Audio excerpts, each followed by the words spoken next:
The scream tore out of me before I even understood what I was seeing. My boyfriend's phone lighting up with a message preview that should never have existed. Your dad said the deal closes tomorrow. We pulled it off.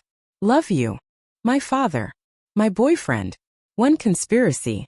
The room spun, the edges blurring like my vision was cracking.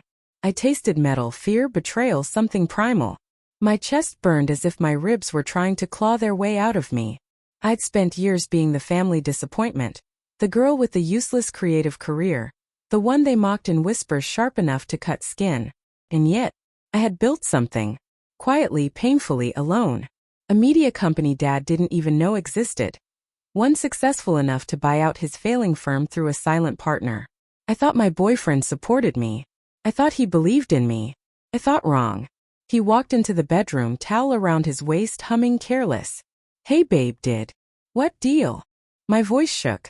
Why is my father texting you about closing something? And why are you telling him you love him? His face collapsed. Color drained. For a second he wasn't my boyfriend. He was a cornered animal deciding whether to lie or run. It's not what you think. Then say what it is. My hands shook so badly I had to clench them into fists. He exhaled, long and defeated. Your dad approached me. Months ago. He said he'd pay me to get closer to you to find out who was behind the company buying his. He thought it was some competitor trying to gut him. A cold pressure wrapped around my lungs. So you were what?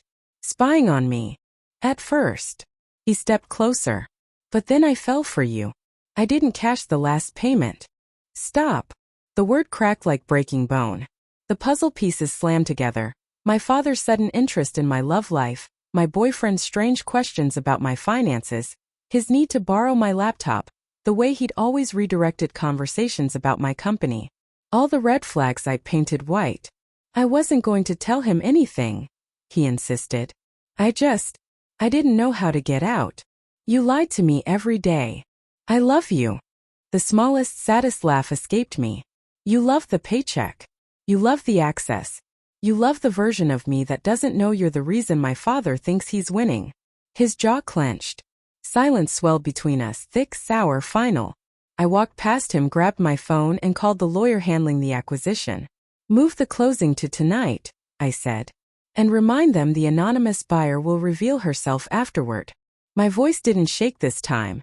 Hours later, I stood in the conference room as Dad stared at the documents, at the signature revealing who had bought his company. His eyes shot up, stunned. You. Yes, I said softly. Me. My boyfriend burst into the room, breathless. You can't do this. Dad turned to him sharply.